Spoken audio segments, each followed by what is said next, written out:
ಗುಬ್ಬೇವಾಡದ ಗಂಗಲಿಂಗನ ಭಕ್ತಾದಿಗಳೇ, ಗುಬ್ಬೇವಾಡ ಗ್ರಾಮದ ಈ ಕಾರ್ಯಕ್ರಮ ಯಾಕೆ ಇಟ್ಟಾರ ಕಮಿಟಿ ಅವರು ನಿಮಗೂ ಗೊತ್ತದ, ನಮಗೂ ಗೊತ್ತದ, ಕೆಲವೊಬ್ರಿಗೆ ಗೊತ್ತಿಲ್ಲ. ಅವು ಅಡಗಲ್ಕತ್ತಾವ.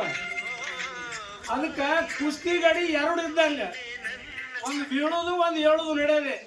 ಎದ್ದು ಬಳಕ ಅವರು ಕೂಡಿ ಕಿಸಿಂದ್ರಿ ಹಿಂದೆ ಹ್ಯಾಂಗ ಒಂದೇ ತಾಯಿ ಮಕ್ಕಳು ಹ್ಯಾಂಗ ಇದ್ದ ಹಂಗ ನಡಿಲ ಅಂತ ಹೇಳಿ ಮುತ್ಯಾನ ಗುಡಿ ಮುಂದೆ ಕಾರ್ಯಕ್ರಮ ಇಟ್ಕೊಂಡ್ರ.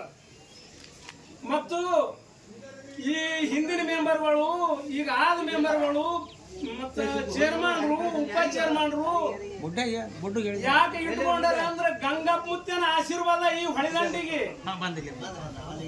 ಅಗರಿಕೇಡ, ಗುಬ್ಬೇಡ, ಕೌಂಟಿಗಿ, ಕೂಡ್ಲ, ಹಿಳ್ಳಿ ಎಲ್ಲ ಕಡೆ ಮುತ್ಯನ ಗುಡಿ ಆಗ್ಯಾವ, ನಿಮ್ಮಲ್ಲಿ ಆಗ್ಯಾವ. ನಾವು ಪೂಜಾರಿಗಳು, ಸ್ವಾಮಿಗಳು ಅಂದ್ರೆ ಹ್ಯಾಂಗ ಅಡಿಗೆ ಒಳಗು ಉಪ್ಪಿದ್ದಂಗ ಎಲ್ಲಾದ್ರದಾಗ ಇರ್ತೇವು. ಎಲ್ಲಿ ಆನಂದ ಅನಿಸಿರ್ತದ ಆ ಜಾಗ ತಡ್ಕೊಳಕಾಗಲ್ಲ, ಅದು ಮಾತಾಡ್ಬೇಕಾಗ್ತದ. ಅದಕ್ಕೆ ಏನೋ ನಿಮ್ಮ ಹಂಬಲ ಅವನ ಮ್ಯಾಗದ, ಏನೋ ಒಂದು ಹೆಚ್ಚು ಕಡಿಮೆ ಆಗಿದ್ರ ಮುತ್ಯನ ಆಶೀರ್ವಾದ ನಿಮಗೆ ಇದ್ದೇ ಇರ್ತದ. ದಯವಿಟ್ಟು ಯಾರಲ್ಲಿ ಏನಾರ ಆದ್ರೂ ಒಂದೇ ಮನಸ್ಸಿನಿಂದ ನೀವು ಕಡಿಗೆ ಆತೀರಿ ಅಂದ್ರೆ ಇದು ಗಂಗಲಿಂಗನ ಸಾಕ್ಷಿ ಮಾಡಿ ಹೇಳ್ತಾರೆ. ಅಪ್ಪ ಇದು ನನಗೆ ನೋಡ್ಲಿಕ್ಕೆ ಬಹಳ ಭಯ ಅನಿಸ್ಯದ. ಇರ್ಲಿ, ನಮ್ಮ ಊರಾಗನು ಮೊದಲನೇ ಬಾರಿಗೆ 2 ಸಾರಿ ಆಗಿದ್ರು. ಅದು ಮುತ್ತಾಗೆ ಕೂನ ನಮಗೆ ಕೂನ ನಮ್ಮ ಮನಸ್ಸಿನಾಗಿತ್ತು, ಕಿಮ್ಮತ್ ಯಾರು ಮಾಡಲಿಲ್ಲ. ಅದಕ್ಕೆ ಅದು ಹಂಗೆ ಉಳಿತು. ನಿಮ್ಮಲ್ಲಿ ಏನೋ ಮುತ್ಯನ ಸೇವೆ ಮಾಡ್ತೀರಿ, ಮುತ್ಯನ ಮ್ಯಾಗ ನಂಬಿಕೆ ಅದ. ಮುತ್ಯನ ಜಾತಿ ಅಂತೂ ಬಹಳ ವಿಜೃಂಭಣೆಯಿಂದ ಮಾಡ್ತೀರಿ.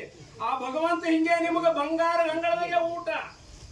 ಅದಕ್ಕೆ ಏನೋ ನಾನು 2 ಮಾತಾಡಕ ಎಲ್ಲರೂ ಶಾಂತಿ ಕೂತೀರಿ.